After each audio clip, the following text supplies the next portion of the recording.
We're going to get started with our fourth and final session of the day.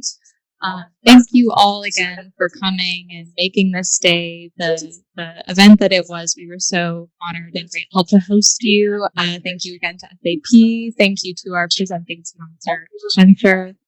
Our last session is going to be presented and facilitated by Dignity Beyond Borders, Monica Meehan McNamara, founder and executive director of mental health services at Dignity Beyond Border.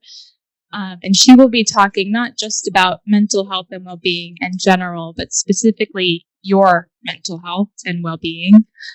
We are very honored to have her join us today. She's been making international trips and came to us from Boston today. So if you could all give her a round of applause, and thank you for joining.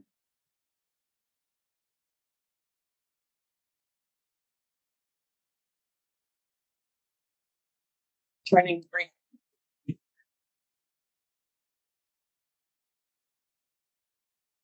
There. Hi, everyone. Hi, everyone. I am very happy to be here. This sounds too loud or weird. So, we are going to talk about dignity as a backdrop to mental health. And I want to spend that time just to get us with a shared understanding about dignity and how to practice dignity and really provide us with mental capacity. Okay. And I know that the last question for the last speaker had to do with caring for yourself. And I am going to invite you to do something that you might not want to do. But for me, it's important that we bring our bodies into the experience. So if I could ask everybody to stand up and maybe from your tables, and I'll come here to this table. I'll come here to this table. What we're going to do is just take turns passing a stretch. So take a moment to just think about what does your body need right now, okay? And we'll each pass a stretch around. We'll do it with your group and your group and your group. And let's see where we get, okay? So how about you? So let's do any stretch. Anything at all.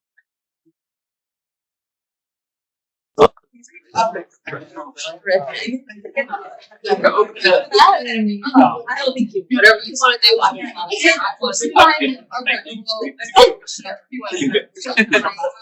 I know that.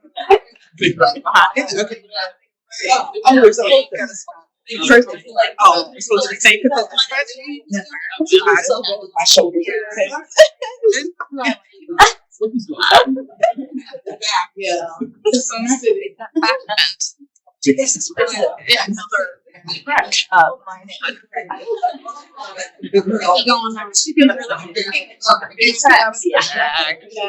You're not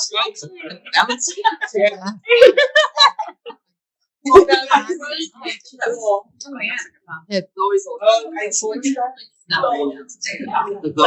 I just make it easy.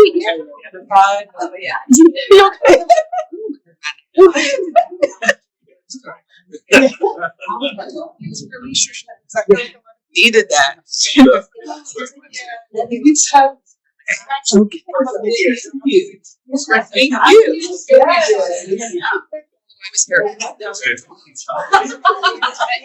was here. I didn't let up into that, but it's not. Right.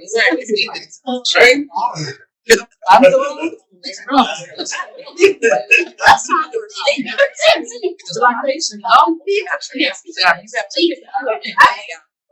yeah. All of mine.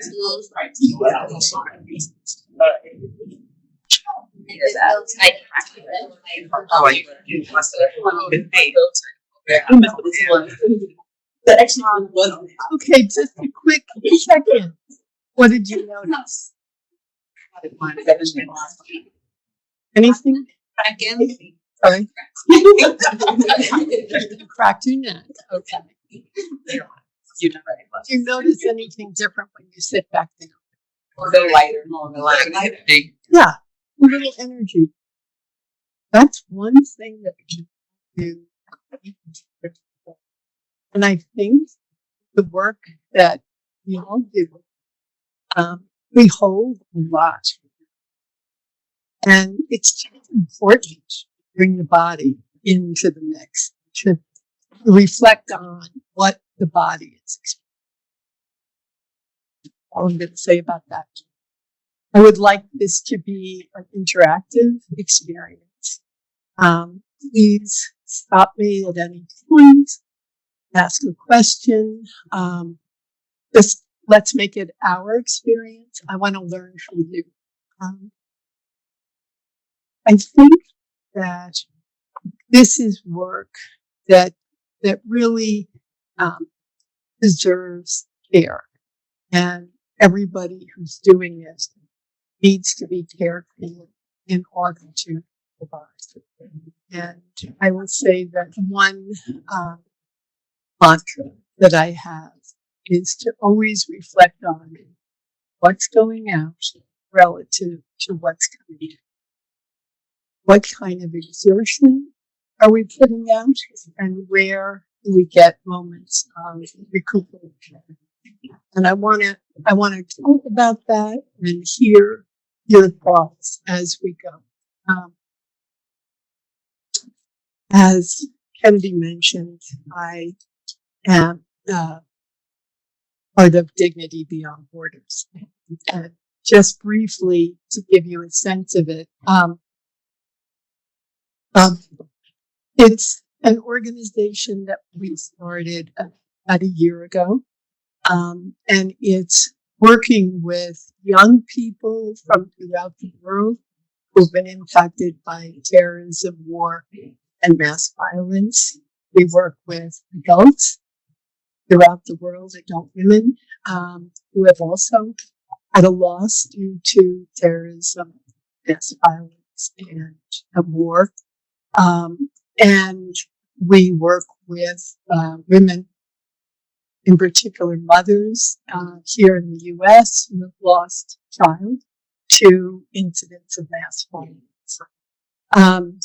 And we adopted the dignity model as a framework that really seemed to address ways of understanding, holding the experience that people had gone through, and to move towards healing.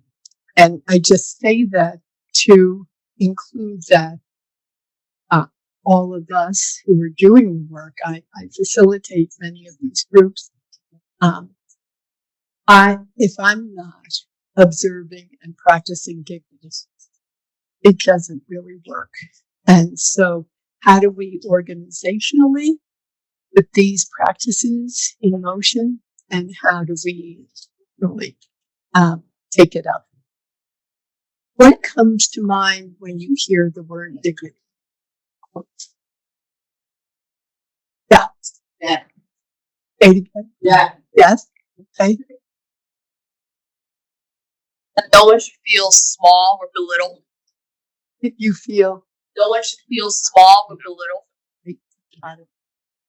Yes. Self-worth. Self-worth. Yes. Anybody else? Yeah. Ego. Ego. In what way? In the way of, I feel sometimes it can get conflated, I feel like, with dignity and your ego, in terms of it's something that you want to have, or I should say dignity and pride, and then pride and ego in terms of that being conflated. Okay. And respect. Yeah. Anybody else? I think for me and for some people, dignity relates to creation, perhaps, like that you have been created and you have inherent worth as a human. And so we can see that in one another, regardless of differences. Would you like to come up here, take over the No. I am in agreement with everything that's been said, shy of or wanting to separate respect. Respect is earned. Dignity is inherent. So we are born with dignity. Everybody is born with dignity. And the idea is that dignity cannot be taken. It can be violated or it can be honored. And the practice part of it would be that we will treat others as we wish to treat them. There is no there with dignity. You know, you don't suddenly become dignity because there's so many challenges and there's so many people we don't agree with and there's so many instances of conflict. So it's a consciousness and it's an ongoing practice. The work that I'm going to reference today comes from a friend and colleague, Dr. Donna Hicks, who was in the field of conflict resolution. And she kept observing that whatever the conflict or negotiation that was being discussed above the table had little to do with the other process of how each person felt they were being treated. And she became interested in that, all this element, dignity, and embarked on deep research into religion, psychology, neurosciences, philosophies, to try to gather information about this. What I would like to do is we're gonna look at the elements of dignity. I think that will be our baseline for moving forward. But before we do that, I'm going to ask you, and welcome to the people online, to take a minute, and you may have done this before, and I apologize, but I find each time I do it, I learn something new. If you would take a piece of paper and write down 5 elements that would describe your identity. And maybe people online could do this, and then I would like them to get into a small group. Real and I do saying something.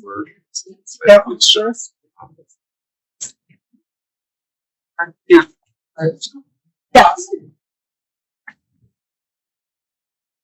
Yeah. Oh, do I need to turn? Hi. Jennifer London. I noted this to the table, but I thought as I was writing my list, very cognizant of the fact that it did not include anything about my race, my class, my gender, my sexuality, etc., and how privileged I am to not feel like I need to include those things.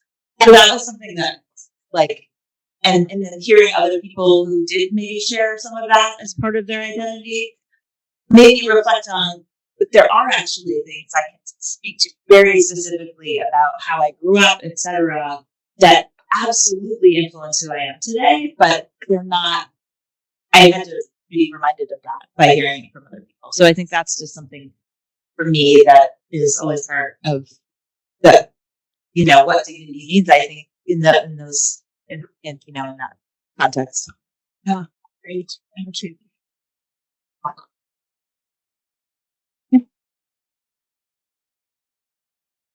One thing that our table discussed in different ways was how maybe something or our list or how it was prioritized changes based on what stage of life we're in. So some of us are, like, for example, me, I'm now a working mom and I'm parent is like my first form of identity, where that wasn't the case maybe 5-10 years ago before my son was born.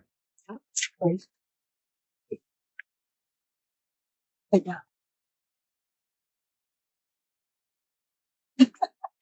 Also, we talked about in terms of how the dynamic changes due to circumstances. So, for example, Joy and I were talking about taking care of aging parents, where one of our identities was a daughter, but that has a different meaning now. Yeah. Where we're not needing to be parented anymore. Where we may be doing some parenting, which goes so well. When you have parents like mine who are like, "What are you talking to? Who you are?" In there. All of that. And then also, I was telling them that one of the dimensions of diversity that I put on the list was being Black. But I used to not put that because I'm like, if you can't tell that I'm Black, then I don't know what to tell you. But now, as I've gotten older, I see the importance from a dignity perspective of naming that and claiming that even though you can see that I am a Black person because of the color of my skin, it means so much more to me now that I call myself that and naming it that it just really gives me the honor and pride that I have in aligning to dignity. So just some observations.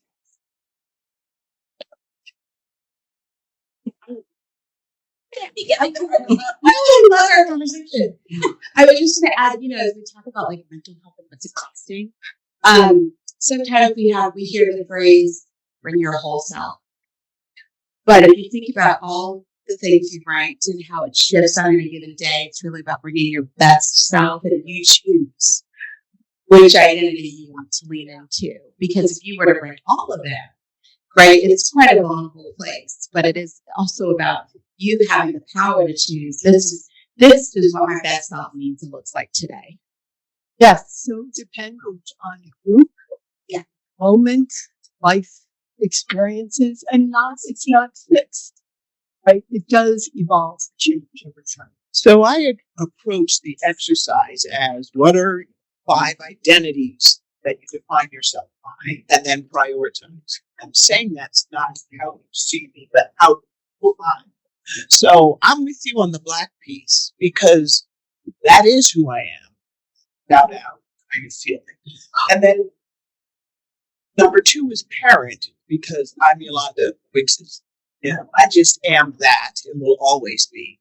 And then Black woman because in our line of work, we're always often talking about women. And my career trajectory, I've always been mindful on Black. What does that mean? Depends on the scene. And my last comment is, I've done these types of icebreakers, but try this icebreaker in Saudi Arabia or in India, where I'm Black. Oh, really? And you're looking at a sea of Black and brown folks. And it's not that it changes, but I'm American. So, like it or not, let's own it. So it depends where you are and who you are at that. Yeah. So, 2 thoughts. One, we recently had the same conversation you were bringing up. Do you really need to bring your whole self to the workplace? And the word that was suggested was your authentic self. You pick the facet. So I love that you made that point because maybe it's not best. Maybe I'm not showing up as my best self today and I'm just a hot mess and I need some help. But there's one. Yep. The other piece is we had just gotten to the race and culture piece and it felt like we were sort of untangling a little bit. And what I felt inside of myself was, this is called out as a part of your identity, so it should be in mine. But also, I didn't choose to identify that. And so to be told maybe that's wrong felt like what I was expressing of my own lived experience was not being honored. So I could see and we all have good intentions at the table. I could see very easily how that could get into a space where safety's immediately unraveled. I will tell you in preparation, I was speaking with my daughter, who's also a clinician, and I said, "Oh, this would be my list," and it included white. And she was like, "Oh no, you cannot say that. You're going to sound like you're trying to be woke." But I felt There you go. but I felt that sense of, I don't say that, and I don't recognize the privilege, the many ways that it can, that it just automatically sets me up. That doesn't feel right, So call me there. I don't care. You're welcome. I also started with women, but for me, and I appreciated the conversation around culture. And for me, my family being from Panama is really important to me. And so having that Afro-Hispanic heritage is something that I'm working really hard to bring forward for my daughter and for the children of her age, because they're second gen. And so if we're not intentional, we will lose that. So that's really key to who I am. And anyone who knows me knows that's part of my bio. Yeah, I start with that. Hi. One more. It's on, right? This is a conversation. One of the things. So meaty. Oh, we got two more. One of the things that we all talked about where it was changing, I had actually put that I was a working woman without children. And what I was saying about that was, not only am I without children, I made that as a conscious, continuous, permanent decision. Yep. And so how that has changed the way others think about my time, my ability, and how they need to use back and forth. And so the example I shared was that in not having children at work, I'm often, in previous roles, like, oh, well, then you can go to the event. Yeah. You can go to the thing for the weekend. You can do the last minute red night flight to California, come back tomorrow. And then when those things helped my career, then it was, well, I didn't have the same opportunity, and that is not fair, right? Like, so I was like, well, where am I, in this? And it doesn't just affect how you think about yourself professionally, but also how your family responds to you. And it becomes this, you become this catch net for everything, for everyone else. And so we really talk about how that wasn't a part of who I saw myself being until I made that conscious decision to say that was me, that it then became something I had to be willing to kind of stand on business about. And that changes how I have to say yes or no. So thank you so much. It's good. Hello, I think I should go last. Nicole Thompson from Bank of America. So we talked briefly about just my unwillingness to prioritize or to rank things. Be a rebel, I'm not going to rank them. Well, I truly feel that, we're all multidimensional, multifaceted, and we shouldn't have to choose. I shouldn't have to decide if at this table I'm going to be a woman or I'm going to be black or I'm a black woman or I'm a mother or a wife. I'm all of those things. And I prioritize it based on what I need to be in the moment for the situation that I'm in. But for the conversation, it was interesting how it's like, I don't want to participate in ranking because it all matters. Why should we limit it to 5? It's 7.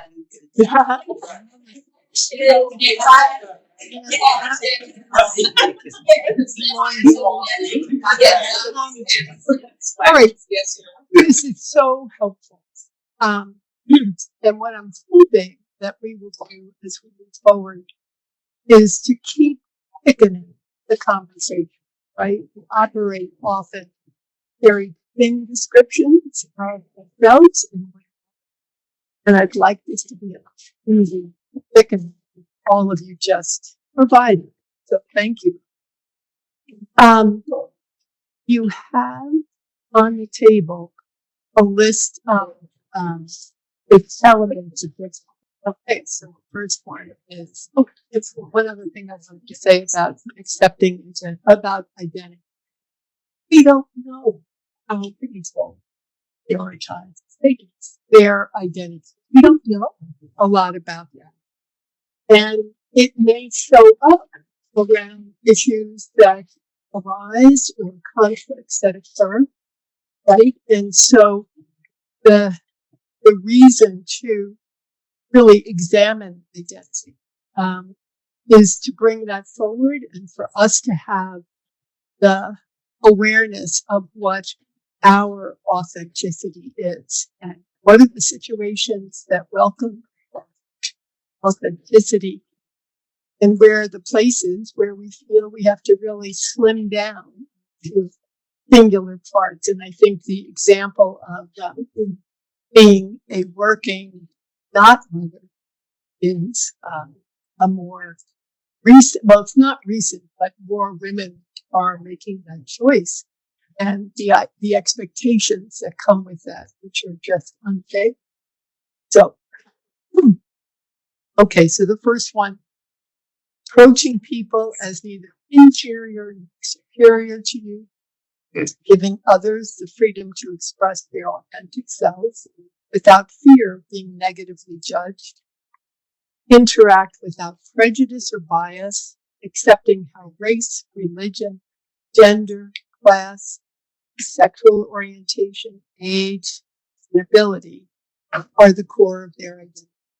Assume they have this. We'll just read through them, and then I want to dig down into them. Right? So just any mental notes as we go about experiences you've had within these realms would be really good. Okay, recognition. Validating others for their talents, hard work, thoughtfulness, and help. Being generous with praise. Giving credit to others for their contributions, ideas, and experience. Acknowledgement. Giving people your full attention by listening, hearing, validating, and responding to their concerns and what they've been through. Inclusion.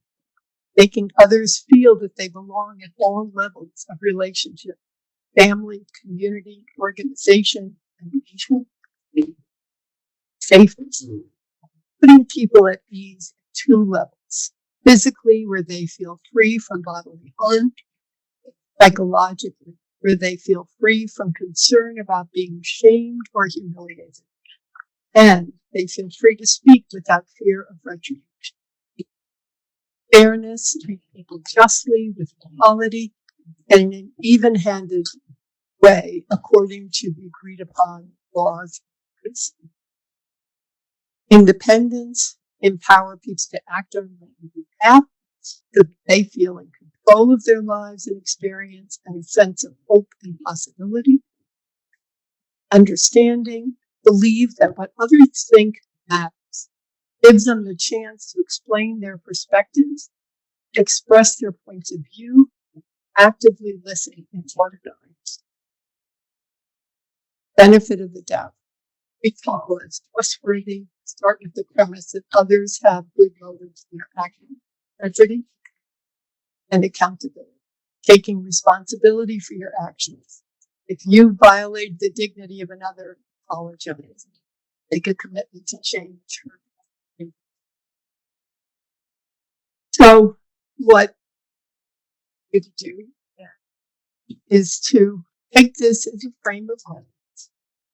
And if there is one particular element that really resonates, could you share with your table experiences that you've had or where people have, where you or people you work with have had their dignity either violated or upheld. So those words, violation and harm, strong words.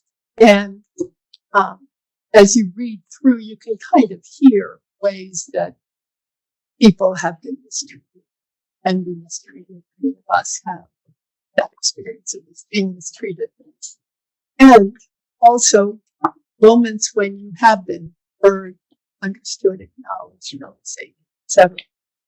So just if you would have that conversation, and if people who are attending virtually could get into small groups to have those conversations about.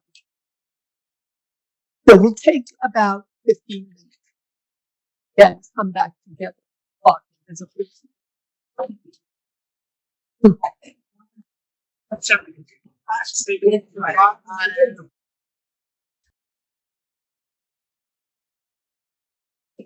Any thoughts or experiences that you comfortable sharing? Okay. So for me, when I went through the exception identity stood out to me. And I remember when I am first generation Cape Verdean American. And first in my family to really be in a corporate organization. Started off at Blue Cross Blue Shield of Massachusetts. So when I started there, a call center role, I noticed that there was a lot of people that didn't look like me. So for me, in my mind, I'm like, maybe if I assimilate and try to be more like them, I can succeed. So with that, I remember I have big curly hair. I wanted to straighten my hair. I had an accent. Worked hard to lose my accent. Since I was in a call center role, my first name is Francisca. But for me, I felt like that sounds so ethnic, and people kept messing it up. So I went by Anna, my middle name. So I did a lot of that to change, to assimilate, to feel like this is how I can succeed in corporate America. So it wasn't until, and this is how I my story into the DEI space, I took a cultural competency course training, and that opened up my eyes. Wow, I can be myself authentically and still succeed. There's other people that look like me that made it. So all that to say, that really brought me into the DEI space. But I take a look back and I'm like, wow, I really did all of that just to try to think I could succeed. What did that experience teach you? To be myself. Yeah. That if I'm born to stand out and not fit in. Yeah. So it's a lot. And it's something too, as a mother, that I teach my 13-year-old and 2-year-old, gonna be 2, that I teach them to be yourself. You don't have to change for anybody. Just be yourself. That is an example of standing in your dignity and challenges that get confronted by. But to know that and to stand. Thank you. Anybody else?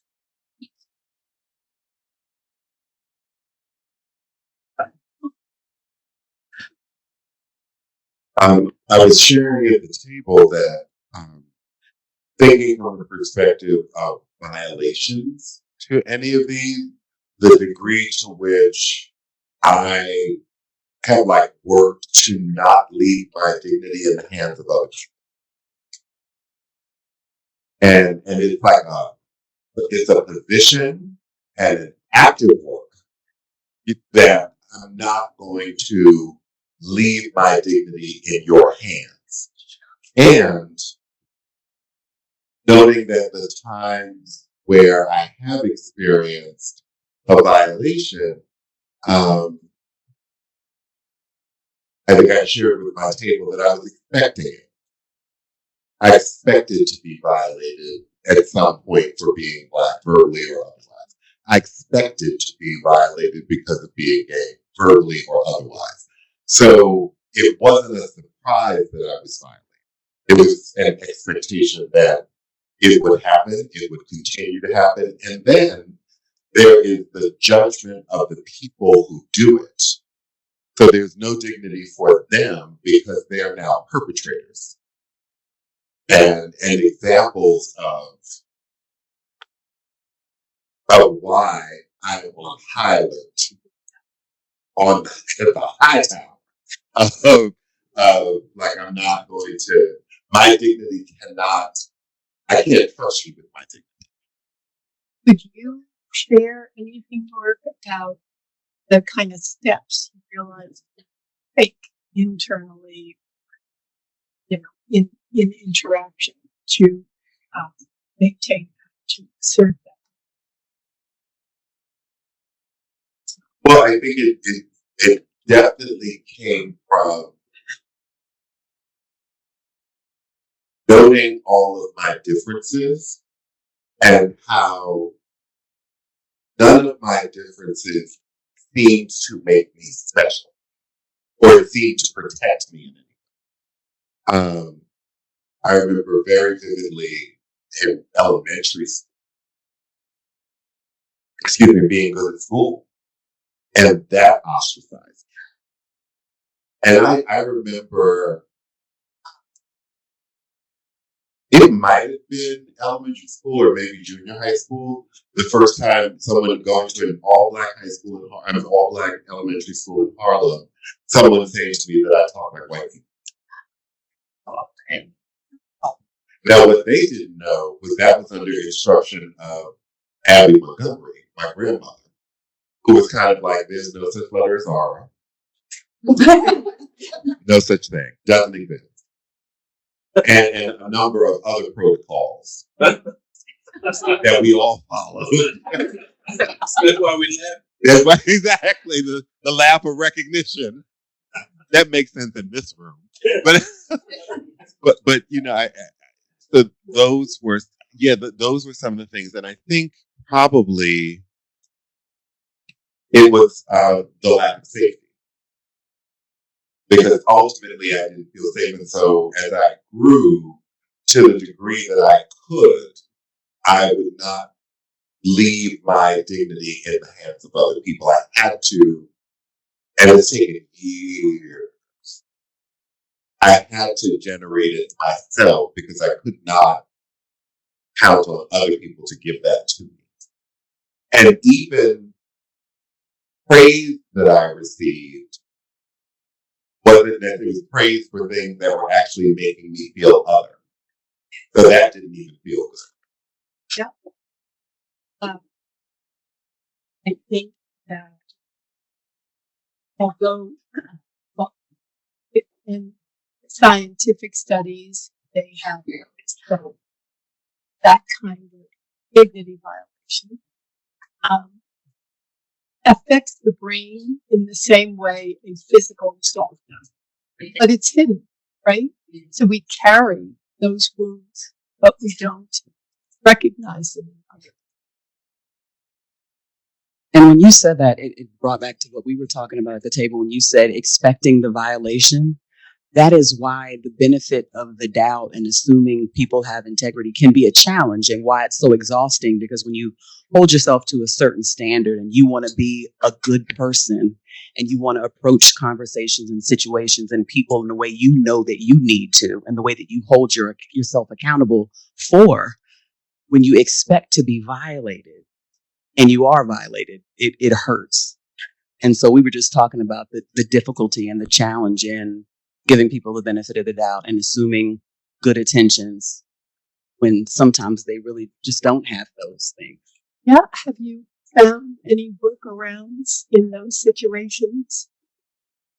And just holding myself to the standard that I want to be known for, despite how they act. And so sometimes that means I need to take a minute or an hour or a day or just not respond at all. But it's hard and it's exhausting. It is hard and exhausting. And we all have to recognize when you're taking a hit, right? Because it does take, then it is pretty quick turnaround. It takes, the brain is wild. Yes. A day, a week, a month, it can go in any direction. That benefit of the doubt one is tough. And again, this is not about dignity. Doesn't mean that you are just perfect. It means that you get in those situations, you recognize them for what they are. You understand that the person who is committing that violation is a perpetrator, right? And you don't have to, in any way, uphold them. But I think dignity gets you to recognize, oh, that person got off the path at some point. They didn't start out that way. And that they do have dignity. And that's a hard thing to accept.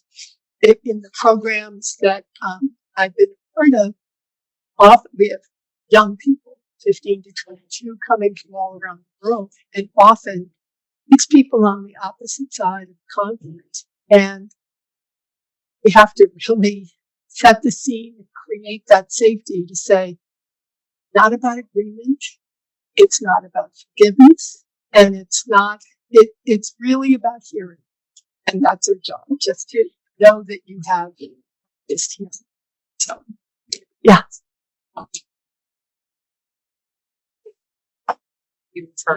Yeah.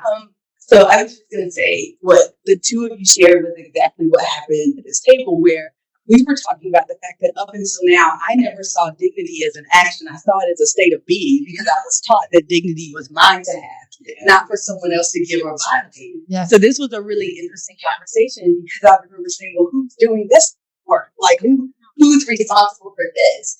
And I think there is a level of cultural awareness that comes with how others understand dignity.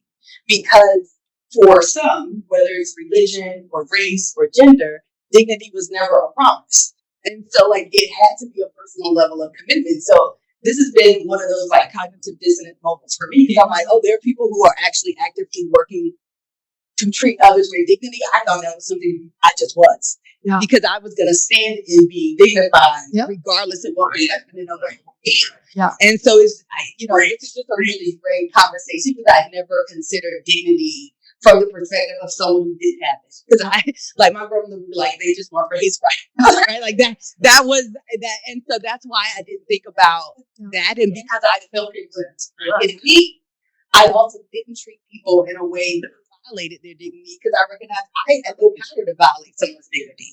So I didn't go out of my way to try to do so. So this is just really we're going to come back to how easy it is to violate people's dignity. I'm a serial violator. Fair, my examples.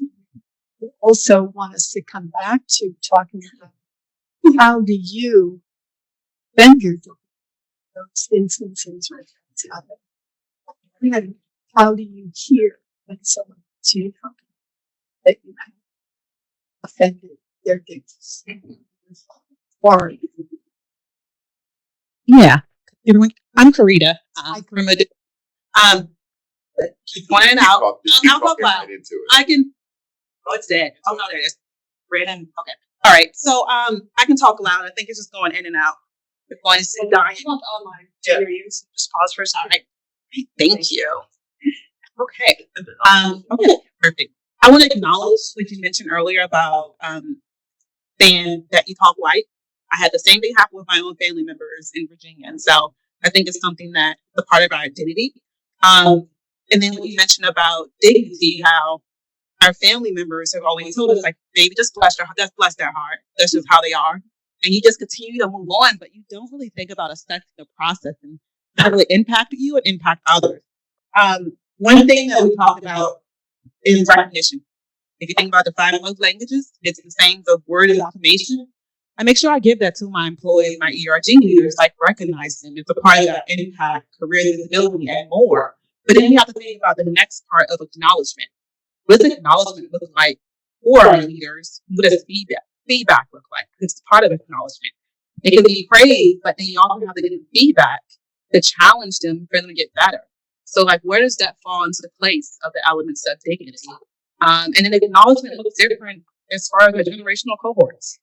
Completely different. Gen Alpha, people that, we manage, I have to teach them completely different in terms of praise acknowledgement than someone else from maybe Gen X or millennial. Things to think about. Great distinction that you're making. And I think, again, if we go back to your heart is about recognizing dignity.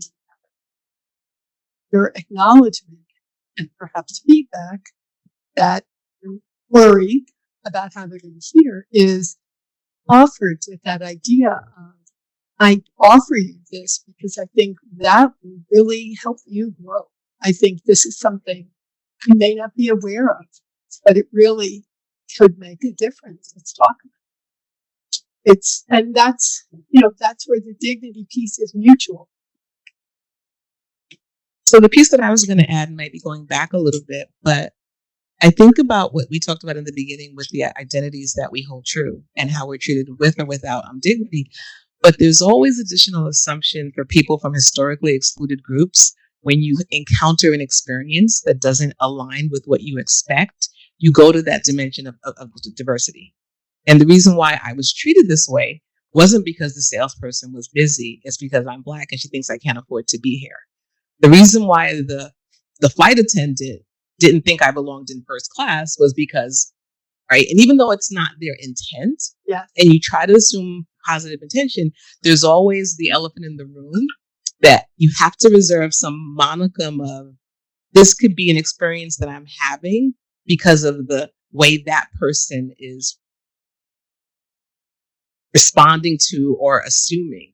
And so I do think the dignity is important, but I also do think it's important for us to be mindful of just the misconnections. We talked a lot about intent versus impact, and you want to assume positive intent, but then you hold some bit of the, I'm having this experience because of fill in the blank. So again, is there room in there, ready to say, you may not intend any of this, but I'm experiencing something that I don't think was what you wanted. The other piece that I would say, yes, and the other thing, and those who might have experience could agree with me, so I'm not standing alone here. You typically watch and see how they mistreat someone else immediately after you. So if I walk in the store and no one speaks to me, okay, they don't speak in the store. But then if you walk in the store and they speak to you, I'm like, okay, wait. Yep. More data. I know. I'm using the data. I noticed. Yeah. And at the very least, you get to speak your truth, right? And it doesn't have to be accusatory or anything like that. It's simply saying, this feels really discordant. Have value. Observe your. It's just having a thought as we're talking about this based on an experience that we're all adults and we're talking about this feeling. And I wonder how young people, kids who experience the same thing are adapting to that. I know I'm very conscious about my kids, well, not kids anymore, but when they were kids, I was very based on my experience. So my experience, I always knew I wanted an executive vice president at Ross, so I had executive level position. But years ago when I was in school, I always knew executive, and I was really gung-ho about it and going to the guidance counselor and talking about my career and what I wanted to do. And I was so happy to tell her I wanted to be in business and I wanted to be an executive. And I remember she just crushed me by saying, oh, no, you can't be an executive, but you can be an executive secretary. That's what she said to me. And I'm a teenager. Right? So I'm like, okay, just let me give you these brochures and you can go to secretarial school. You can be a secretary. So I did. I went to secretarial school. And I lasted 3 months before I realized this wasn't what I was talking about. This wasn't what I wanted to do. But what that taught me about, it hurt my dignity. Yes. And it made me feel like I couldn't do something that I knew that I could do. Yes. So the way that impacted me is at my kids' school all the time. I'm talking to the teachers. I want to know what they're saying to the kids. Because, you think about how this conversation is impacting everyone. How is it impacting our children? Well, you remember that. That stayed with me. In some ways, it kind of helped to make me who I am now. Yeah. because as a Black woman, I was pretty much told all my career I couldn't be where I am. I mean, back in those days, I would tell you. But, you know, oh, I mean, they really didn't see women as executives, let alone a woman of color. And so they really, I mean, in some ways, it was like, it's almost like they think they're doing you a favor by, really impacting what felt like to me my dignity. So if we take the concept of independence, that you have a choice that you're making, it's the one that's right for you. It's not recognized. It's not fair. You're not being acknowledged. No, but I was just going to say, I mean, obviously got through that and I pushed through that, but I will tell you, it took a lot. Yes. It took a whole lot. And what would it have taken if you could just create a script for your guidance counselor to respond to you in a way that would have honored they've said? Sure. Let's talk about what it will take to get you there. I was told I wouldn't make it through college. I have an MBA. Thank you very much. Right? I was told I could never be a manager. I was told so many terrible things, when I was coming up through my my professional growth. It made me stronger. I feel like I'm a really strong person. I'm not afraid of any. Michael works with me. She can tell you, I just kind of speak my mind in a professional way. And it's kind of worked for me. But it took a lot to get there because of the impact on my dignity at a young age. And if we were able to get more people kind of thinking dignity, practicing for a young person to hear, okay, you have that interest. Let's see how you get there. See what you need to do. I think it would really make a difference in people's lives. I think about, wow, what if I got the support? Yes. That support, I could be CEO of Ross, right? But there's still time for that. But but that's fear. That's fear. Have to stop this. And that's the other thing about it when it happens to you. You could say, well, that person is a bad person, that person is racist, that person is whatever, which has an impact on your life as well. Right? Yeah. Or you can take those energies, and I think what I try to do is take those energies and put it into a positive thing and said, I'm going to show them. Yep.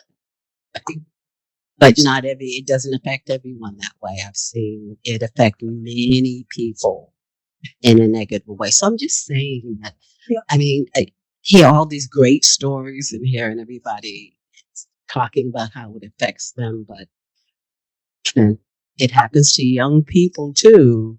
And how do we help young people who don't have the benefit of this great group, and us being adults?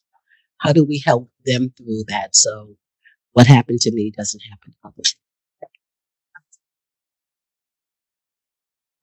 I want to just touch on the idea of trauma. So,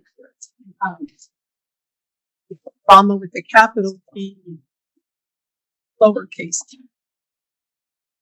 Trauma, the worst thing that could happen has happened. Sense of safety is shattered. Often feel isolated from others because of it. Your brain is on hyperdrive around fear fight, what you were talking about earlier. Our clients have all had trauma of some sort or another. We have our own traumas, right? And in doing this work, sort of monitoring all of that exchange is so important. I think there is the multi-generational trauma that some of us carry. There are those instances of being treated in unjust and unfair ways that cause many different examples. And I think just naming that is important. Not that everything has to be seen through the trauma lens, but in terms of engaging with clients, etc., it's there. It's present. And so to be able to, hear somebody's sensitivity and leave room for a little more understanding. I know earlier, the last presentation, I was talking about the value of people talking with them. It's great, whatever. And I think, again, that's dignity. I want to hear what's going on. I don't need to be your therapist. But as I work with you, I do want to understand, where are you maybe experiencing challenges? But let's step aside of that.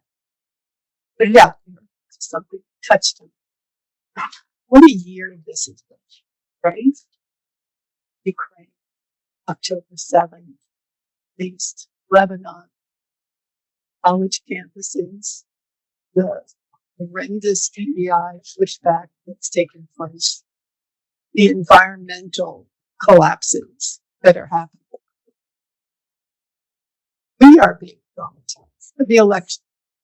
We are being trauma, in different forms. And I would love to hear from you. Let's just make this an open time. What are the kind of challenges that you're experiencing, personally or professionally?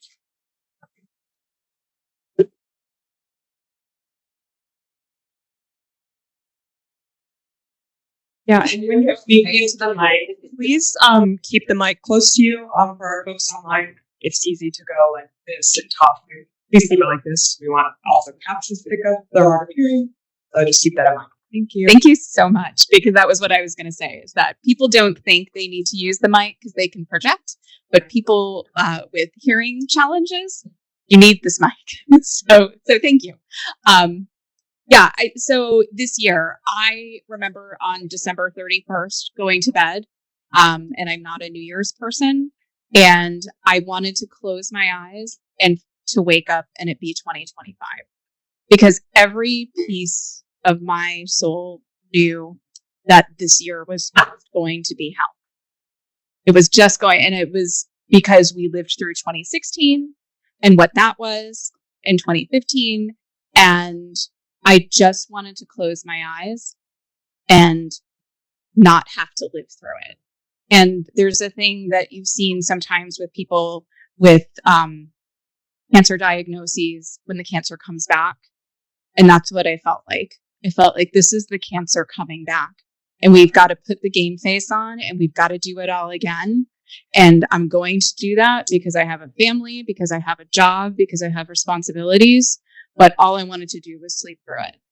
And I still wake up every day wishing that I could still just sleep through it. And, I'll share a quick personal story too. So one of the aspects of my identity that people wouldn't know by looking at me is that I am a caregiver to 2 adult children who are on the autism spectrum. I am allowed to share that. I have validated that with them. But one of my fears that I live with every single day is that there is no place for them. There is nowhere for them to go. If you look at the employment statistics for individuals that have neurodivergent diagnoses, you can find a number anywhere from 90% to 40% to unemployment to underemployment. And I just look at these kids and think that they're awesome humans. And I just want other people to see that. But I live with daily trauma that the phone is going to ring, and it's going to be the school. It's going to be the police. It's going to be somebody in community or society that is telling me that something horrible has happened to my children because they are not understood by society. Yes. And I try to guide them and support them. And I live every day with that fear. So when you're talking about trauma, that is the trauma that I carry into every conversation in every room, informs this work that I do on a daily basis. And in years like this, when the external trauma is piled onto your internal daily trauma, it is so much. And I think we all carry this because of all of our lived experiences in some form or fashion. And I'm going away at the end of this week for 2 days to Vermont to not be around people, to close my eyes and give myself that gift of 2 days of not thinking about all of this stuff because I need a break from the trauma. Well, what a smart thing to do.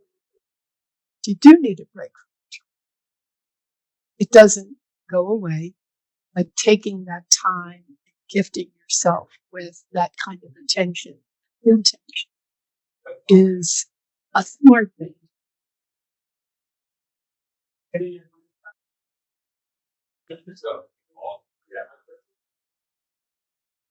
Do something. No one raised their hand. Yeah. I really appreciated this conversation. In terms of trauma, I think like we all carry around different traumas from like our childhood and from present day and things like that. And everybody has their own traumas. But I think something that's not talked about enough is like our generational trauma. And then also especially like literally when it comes to generations, like everyone likes to talk about Gen Z and Gen Alpha. I am Gen Z, and a lot of times it's like, oh, Gen Z, they have it so easy, and like they're this and they're that, which I think like people forget like some of that behavior. But like, and while like other generations, we have lived through a lot of trauma. Like not everything is a major event. We've been doing school shooting drills since we were kids, and so I think like I carry that into work a lot because I think people see me, I immediately have stereotypes about many of my other identities, right? Being a Black woman, and other things like that. But I think also my age is a huge thing, and that's kind of a trauma I carry into work because I feel like people are judging me for my age and don't actually like see me as someone who can produce the work. So yeah, I don't know. I think that's something to like keep in mind when you're working with different generations. And I try to do this at work as well. We have, someone said it earlier, we have like 6 generations now in the workforce. So being very mindful of that and what that looks like. So yeah. How do you manage that? Being an advocate. There's going to be a follow-up. Good question. How do I manage that? I think being honest with myself about what I can and can't do and when I need help. And in the role that I'm in, some of you may know I oversee all of our employee resource groups from a global level under Supriya.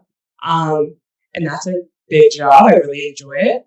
But I think a lot of people will expect, oh, well, she knows this, and that. She's been here for years. But no, I graduated in 2020. I really haven't been here for years. And so I have to be very honest with like, yes, I have a big role, but at the same time, I am still early in my career and willing to know to ask for help and to not be ashamed of that. And also when to voice my opinion and to say, like someone said earlier, like Jenny's always like advocating, and sometimes when it's too much, I think like also finding that balance too of like it may be too much in some situations, sometimes that's needed. So yeah, I think finding that balance and asking for help is important.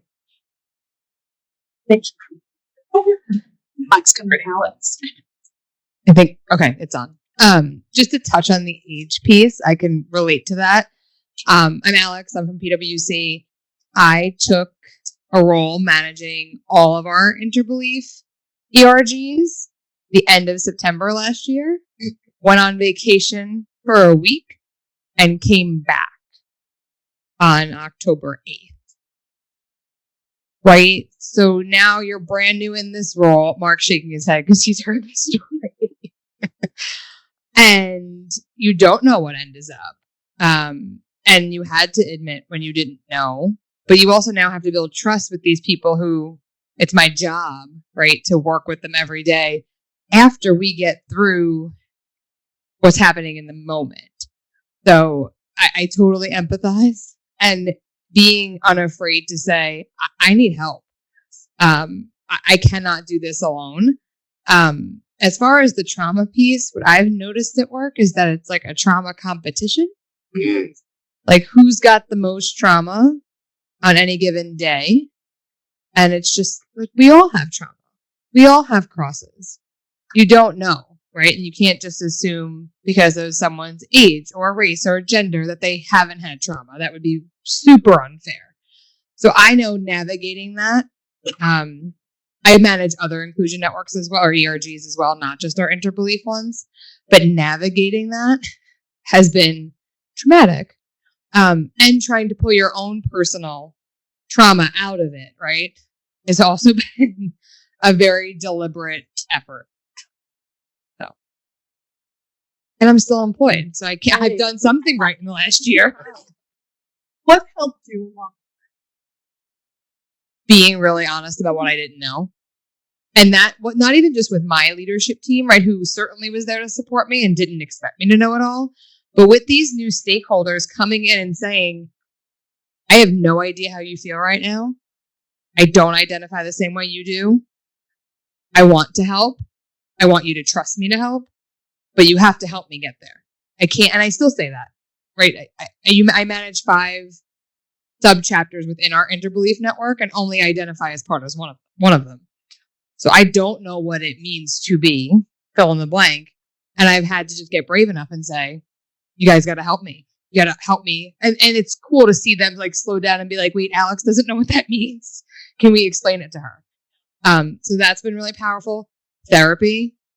You have health insurance. You should have a therapist. Like, I want it on a t-shirt. Because I wouldn't have survived the last year.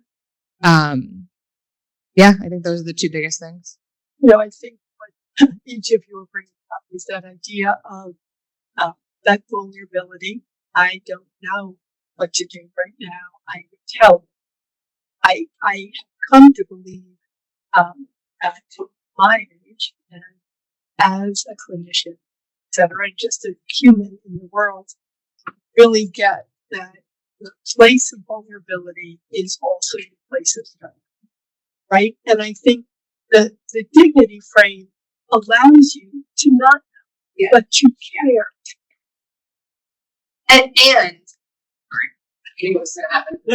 And also being really vulnerable with what's going on in your own personal life. Like, I don't, like, you all can bring it, which means I'm going to bring it too. Not to the extent, right? I think somebody said earlier, like, I choose which identity I need in that moment. But like, yeah, I'm going to be a granddaughter when I have to go bury my grandfather. And you're going to know that. And I'm going to take the time I need. And yeah, you might only want to talk to me. So sorry. See you in 3 days. It'll all be here. And I think that has come over time. I wouldn't have done that when I started in this role 5 years ago, or on this team 5 years ago. That was good. All right. Back again. I think just like you, just the one that's dying. That's me. It's okay. It's okay. Thank you. Just like you mentioned, you wake up. You have to keep talking directly in. Okay. No. Yeah, I think you can't hold them too long. Just like you mentioned, you wish you wake up in 2026. I didn't realize I was carrying this trauma from 2016, but when I worked in DC, I was at Pentagon City Metro. And I do want to say this a little bit of trigger warning. And I was waiting for my shuttle to go back home after a day in November in 2016, and there was a car racing down the street, and there were people in the car when the person said, and there was a crowd of people at Pentagon City outside the mall, and someone yelled, F you, N-word. And we all just looked at it, everyone was out there like, okay, we'll just laugh it off, shrug it off, we're trying to get home. I didn't realize it would be a portion of what to expect for the next 10 years or so. And I realized I was living with that trauma until recently. And that's why I work so hard for the employees and ERG leaders, making sure they have a space, they have a voice, they feel heard and seen. And there's something just I just deal with, right? And make sure they feel respected. And I noticed that respect wasn't on there, and I don't know if that's intentional or it's a form of all of this, but The only distinction being earn respect. But it's totally okay to lose respect. Okay, thank you. And how do I deal with that? Therapy. My mom is a clinician. I tell everyone I've been in therapy all my life. And I did something 4 years ago around George Floyd, COVID 2020. I developed healing circles or sessions for our employee resource groups of EAP. And so we find an EAP clinician with our well-being team that aligns with the identity group. And we hold sessions based on selected topics. You can have it with any of the EAP organizations if you want to. And we looked at the scripts, we looked at the PDFs prior, the PowerPoints, and we aligned it with that group, making sure that the ERG leader, the facilitator, and we back them as they lead the session. So that's how I deal with it. Lots of therapy. Yeah. Thank you. I know.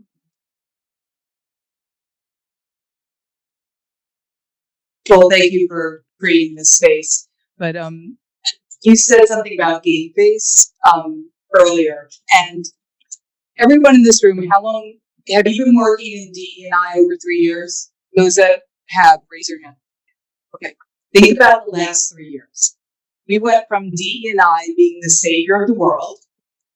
After George Floyd's murder, I think on Indeed, DE&I jobs went up 54%. And all these companies hired chief diversity officers and propped up DE&I teams, only to get rid of all of them 2.5 years later. And over that time, we have all been asked, Roe v. Wade went away, what are you going to say? Affirmative action went away, what are you going to do? This shooting happened, what are you going to say?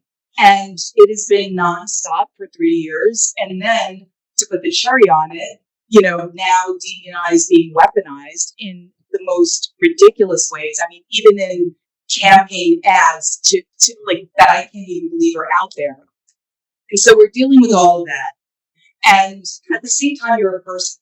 So everyone's asking you, like, what are you going to do? What is the organization going to do? Are you coming out with a communication? What are you going to do? And I think having that game face on, if you think about it, we have the Yankees right now in the World Series. Are the Yankees in the World Series every single day, 365 days a year? No. They have a time where they're training, they have a time where they're on season, and then they have recovery. There's none of that in this space. And at the same time, you've got kids, and you've got aging parents, and you've got all of these things. And I would just say, from a year in my life, I went from having 2 kids at home to one now living in Manhattan, one in his second year of college. Yay me, I did a good job. I had a milestone birthday. My mother passed, and all of this was happening at the same time. All this other stuff was happening, and yet every day it was, well, what are we going to do about this? And it's just a lot to be in this space.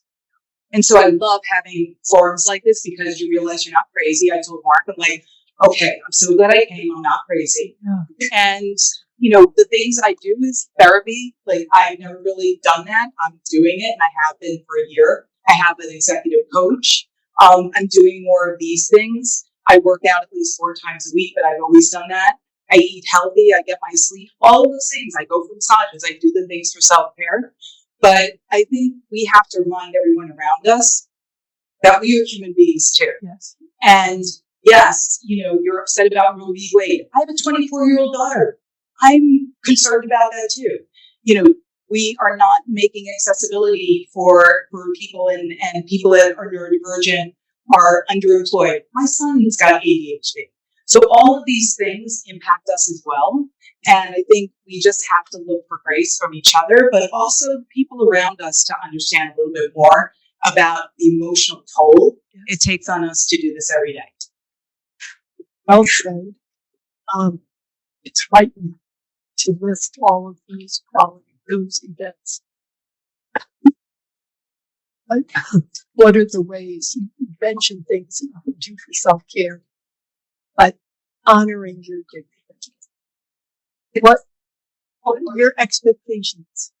No, I've lowered my expectations myself because I came from a generation where it's like look good all the time. You know, your house is perfectly clean. Your kids are like all. I have just been like, no, I'm not doing that anymore.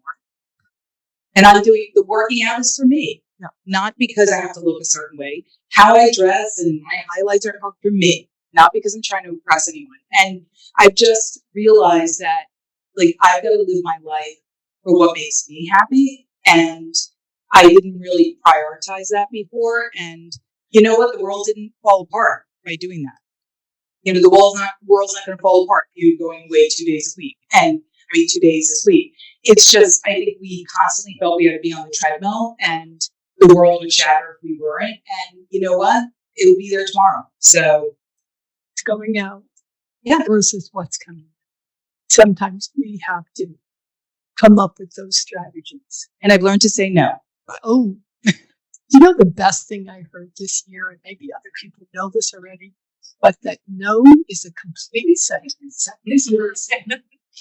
No explanation, no excuses, just no, because you said it. Yeah, It is so. thank you.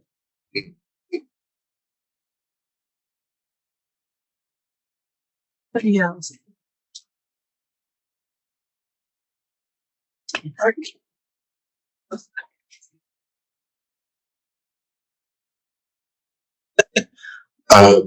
The thing that it was interesting because Monica, before you brought up the topic of trauma, when we were in the last conversation, I started thinking about trauma. So I was kind of like, okay, well, I know Monica's going to take care of that, so I'm not going to say anything about it. I think so. I think about some of the things. Ultimately, I'm talking about generational trauma and how it's passed down and passed down. And I think about the things that were really important to my grandmother and my mother and adults around me. And none of them would have said that what the things that were important to them were a result of traumas they experienced. I don't think anybody would have said that.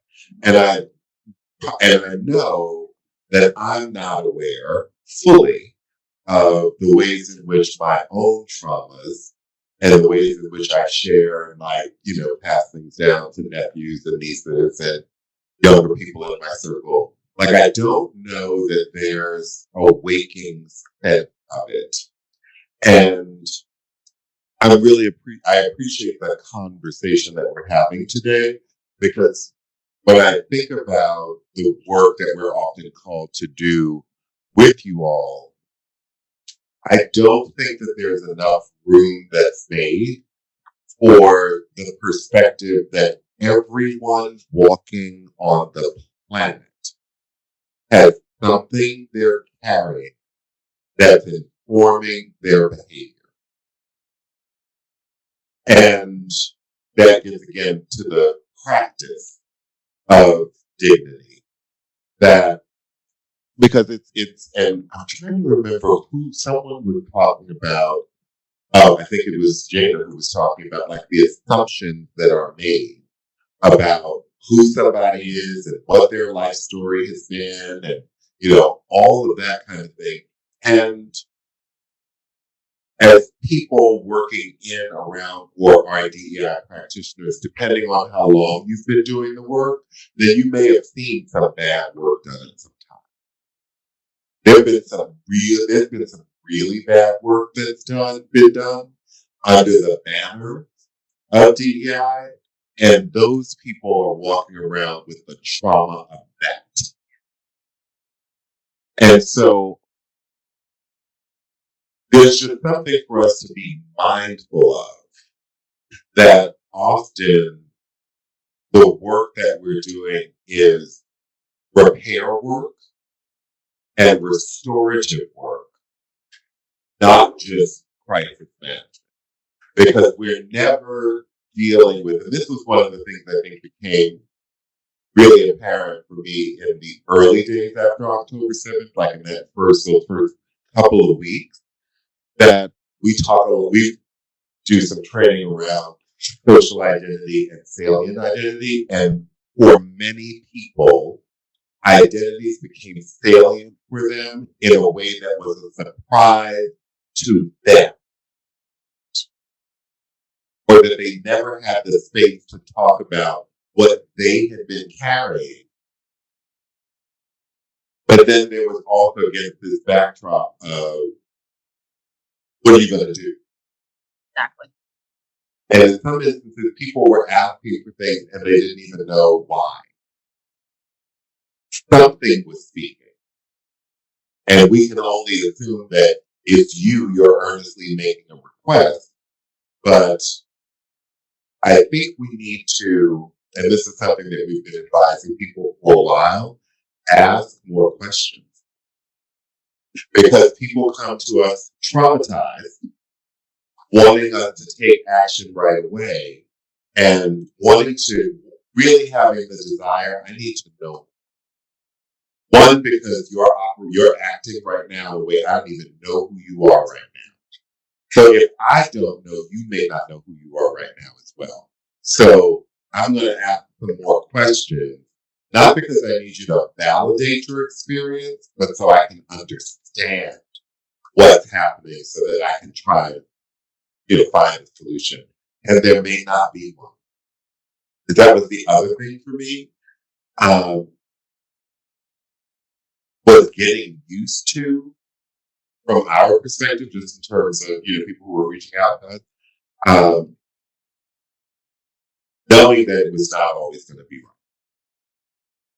right, and like literally talking to chief diversity officers and their teams and telling them October, November, December, get used to being wrong. Just get used to it, because there's nothing that's going to happen in the next little while where everyone is going to be satisfied. And here's the thing, everybody wasn't already satisfied, but at that particular moment, people didn't care that they weren't satisfied. I was just going to add on what Teresa was saying a little while ago, just about the crisis that we've been dealing with since, whether it's from COVID or the murder of George Floyd. While I've been in the DEI and adjacent DEI space for 20 years, there was no course on what we've been dealing with for the past 5 years. So we are building the parachute after we jumped out of the plane. And we're jumping out of the plane to a land that's on fire. Right. So as we figure it out, the thing that I want to say, and there's mostly women in the room, so men, please forgive me, but trauma kills and stress kills.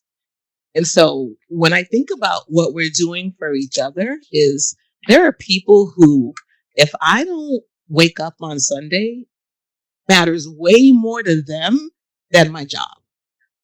Right? I look at the news and the young lady who died at Wells Fargo, and they didn't find her body for days later. I'm sure a week later that job was posted.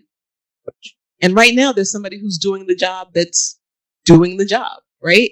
And so not that we don't matter, but we matter in a way that is irreplaceable to the people who know and love us. And so, yes, I know we have titles and we're making a difference. And we were talking about, the emails and the acknowledgments that serve as glimmers when somebody thanks me for them being seen for our neurodiversity work or our identity work or starting an interfaith group. And that's great. But when I'm gone, who's going to remember that it was Cecilia who did that? But my daughter will remember that her mother's not here. And so the reminder is, put your mask on, breathe, do whatever you need to do. I'm a knitter. I will gladly teach you to knit and knit that shit away. Give that away, pray it away, whatever you need to do, but we can't hold it in the way that we're holding it because it doesn't serve us. Celia, I just would add to that those people who are benefiting from what you're doing will remember what you did and what you offered them. how do we create a community of dignity? I will say to you, Mark, also, yeah, we don't know how to fix, we're not capable of fixing things. But if within that context, you offer a space where you are all present, listening and appreciating that somebody's going through struggles, there's momentum there. There's hopefulness.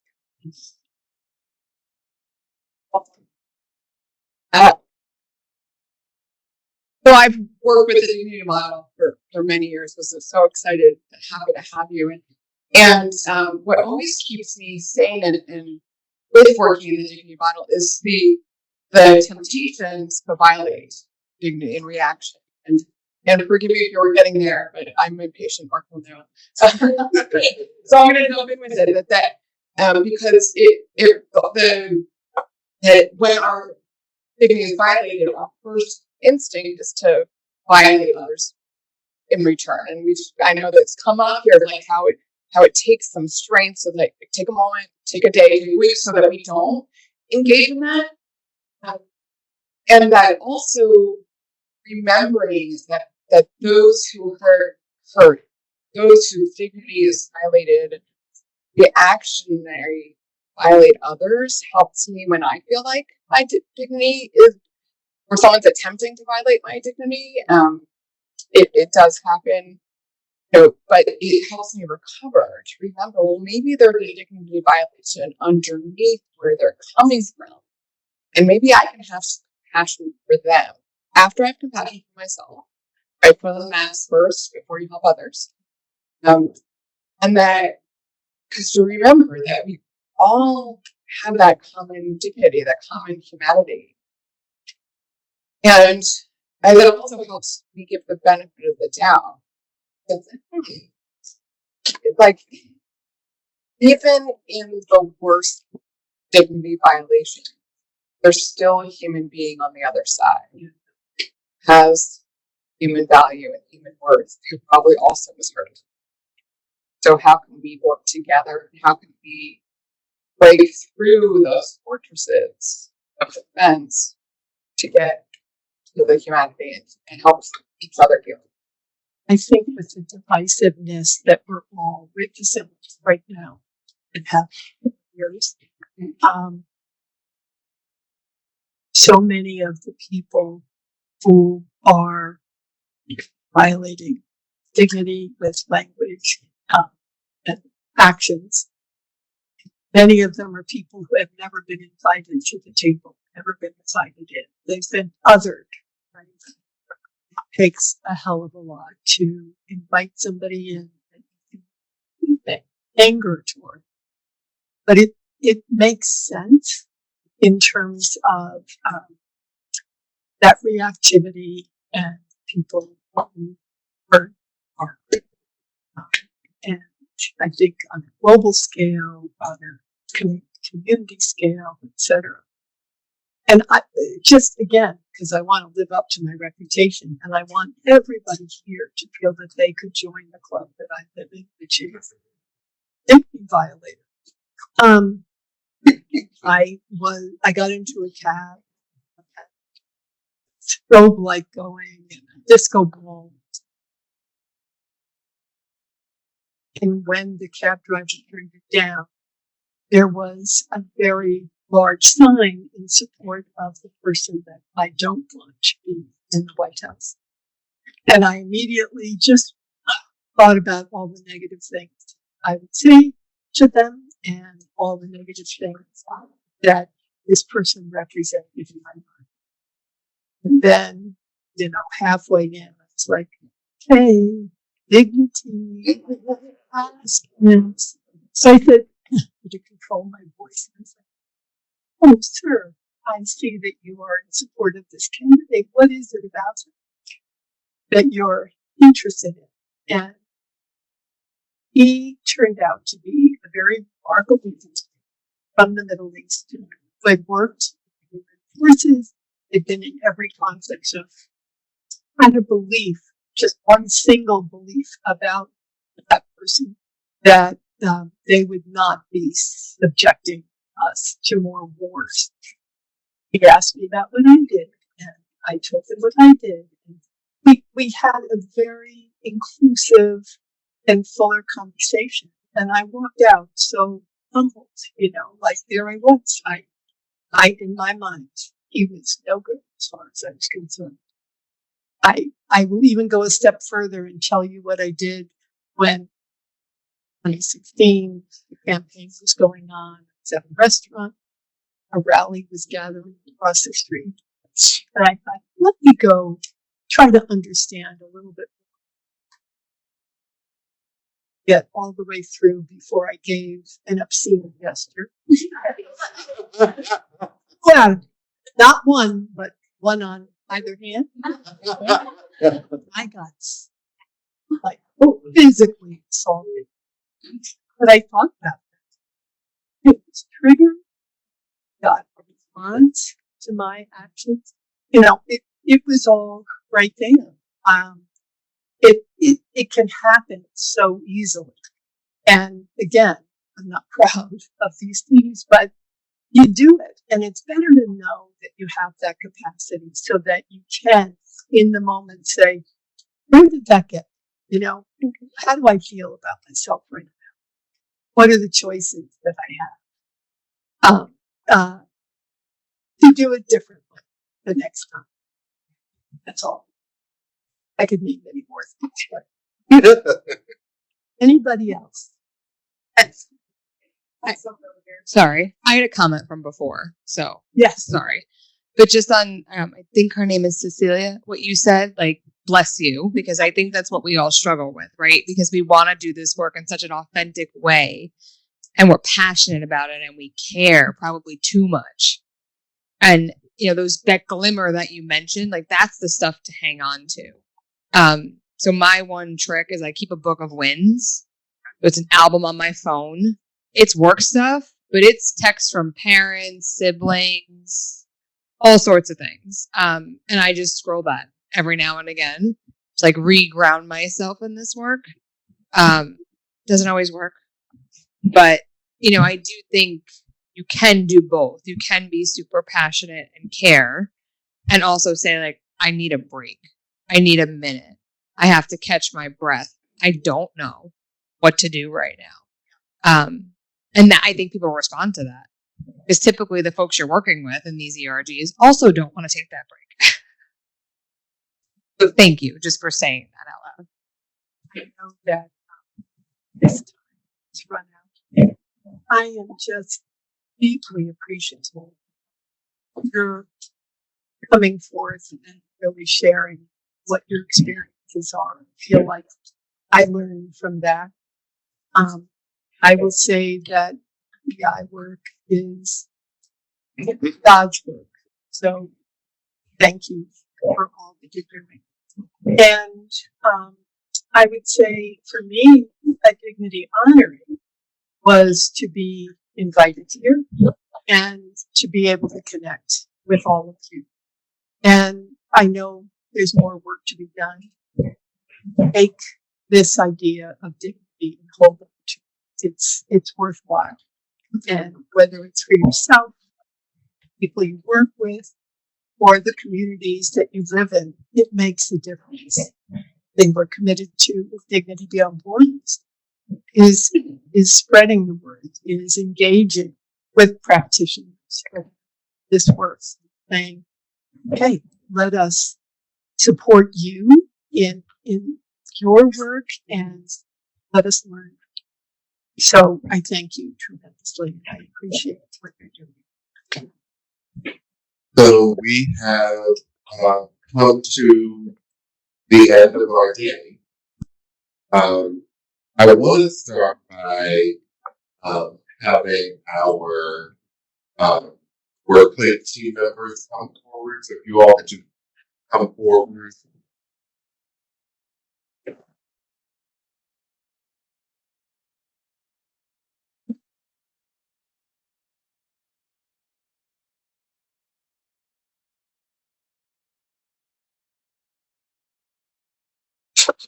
And so who you can't see is Megan. who is online, who is affecting our experience online. But what I want to say is I just want to thank you all. Really sincerely thank you. Because all of the things that have been discussed today, that have been people's experiences, are things that you have given yourselves to and said, I will be of service, that I will do what I can. And I know that you individually know how you reach out to each one of these people, and even people who are not here now but have been. But what you can't see is how they turn themselves inside out to provide what you need in whatever way you need. So I want to acknowledge you, Megan, acknowledge you for all that you all provide, for continuing to say yes. And even when you say no, you have somehow a secret yes. And you end up doing things because you believe in this work, and even beyond this. This is a part, but not all. And I just want to thank you and acknowledge you for all of the sacrifices that you make, and know that I and we appreciate you greatly for what you do. So thank you.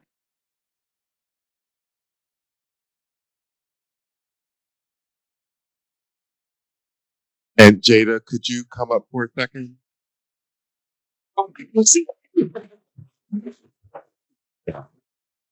Yeah, we're doing this now. Just stand right there. So at last year we had a briefing. We didn't have a full symposium, and Jada came to the briefing representing SAP, and I kind of put out a call at the briefing and said, we're looking for a place for someone to host us, and Jada came up to me immediately after the briefing and was kind of like, I think we might be interested in that. And that was a year ago. And here we are. And fingers crossed, we'll be here again next year.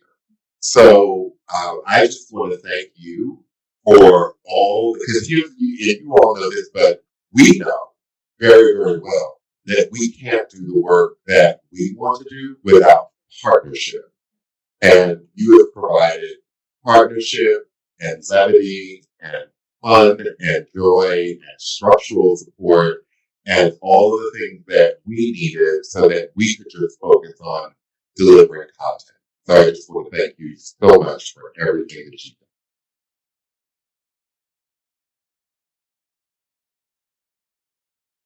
I want to just take a moment to thank Accenture, our presenting sponsor. I also want to thank all of our staff from our other programs and our communication there. You all would just stand up so that everyone can see you again.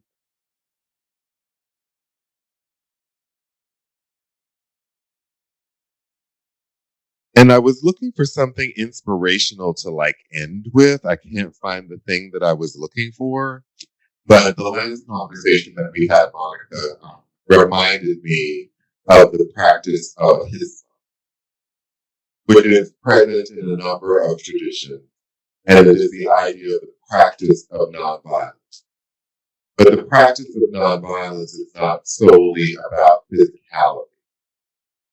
It is about the practice of nonviolence in our minds and in our hearts and with our body.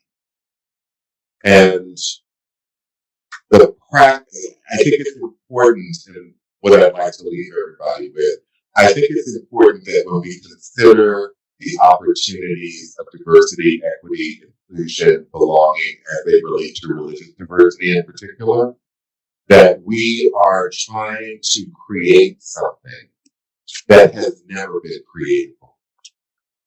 We are not trying to bring something back.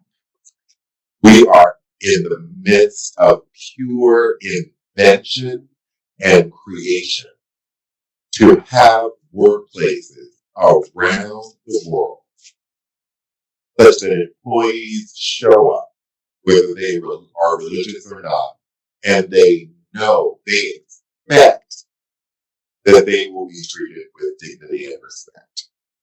That is not something that has existed on the planet. And so we are grateful that we get to work with all of you to bring forth this idea that dignity and respect is abundant, is available, is in constant supply, and can be the foundation of the ways in which we interact with one another and be the source of all of the business practices that we engage in. And we really could not do our work without all of you. That list that you see on that banner is actually the list of companies that have allowed us to use their logos. Some are not able to, but we have over 90 companies that we work with now. And it is a humbling experience. It is a great honor. And we take the responsibility very seriously. So we really do consider our work with you to be one of partnership, and gatherings like this allow us to continue to see what's next and what is ours to do. So with that, I thank you so much for making yourselves available. Thank you to all of you online who joined us today virtually, and enjoy the rest of your evening and your afternoon and your evening. And we will see you, I guess the next time we'll see you will be at the summit sometime in May here in New York. So thank you, everyone. So we do have a happy hour for you, though. If you are interested in staying and networking and chatting, there's a lot of great conversations going on. If you want to continue that, if you just go outside to the right, it's right there. So we have beer and wine and non-alcoholic drinks. We also have a terrace if you want to take photos or anything like that, a little photo op. But feel free to stay as long as you want. And by that, I mean until 6 o'clock. And then, as they say, you don't have to go home, but you can't stay here. If you did not sign an NDA, please do that and give that to me. And yeah, thank you all. Thank you, Mark. Thank you. Thank you, Tannenbaum.